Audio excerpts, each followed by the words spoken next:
भाइयों और बहनों, मनुष्य जन्म परमात्मा की सबसे बड़ी नेमत है।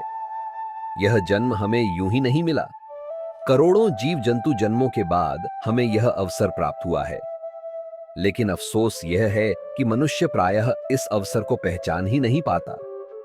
हम सारा समय खाने, कमाने और दुनियावी इच्छाओं को पूरा करने में खर्च कर देते हैं, जबकि इस जीवन का असली उद्देश्य है परमात्मा को पाना, अपने असली घर को पहचानना।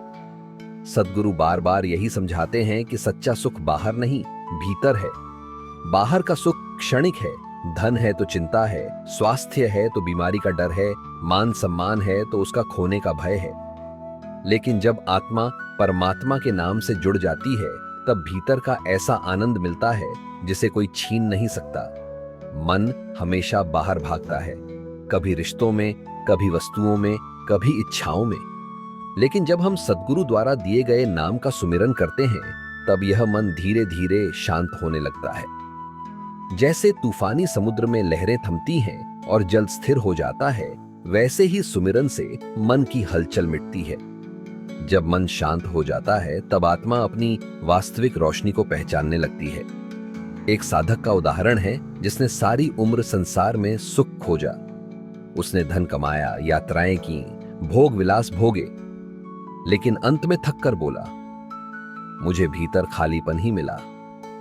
तभी सद्गुरु ने समझाया, सच्चा खजाना बाहर नहीं, तुम्हारे भीतर है। आंखें बंद करके नाम का ध्यान करो। जब उसने सच्चे मन से सुमिरन करना शुरू किया, तब उसे ऐसा आनंद मिला जिसे उसने पहले कभी नहीं जाना। भाइयों, जीवन अनिश्चित है। न हमें मृत्यु का समय पता है और न ही आने वाला कल। इसलिए समय रहते हमें अपने जीवन के असली लक्ष्य को पूरा करना चाहिए। दिन रात परमात्मा का नाम लेते रहो। यही नाम हमारी आत्मा को जन्म मरण के चक्र से छुड़ाएगा। यही हमें शांति देगा और असली घर तक पहुंचाएगा। राम नाम उर्मनि बसा और न दूजा ठौर। जब हृदय में नाम बस जाता है, तो आत्मा को और किसी सहारे की जरूरत नहीं रहती। इसलिए भाइयों और बहनों, सद्गुरु की दया से मिले नाम का सुमिरन करते रहो।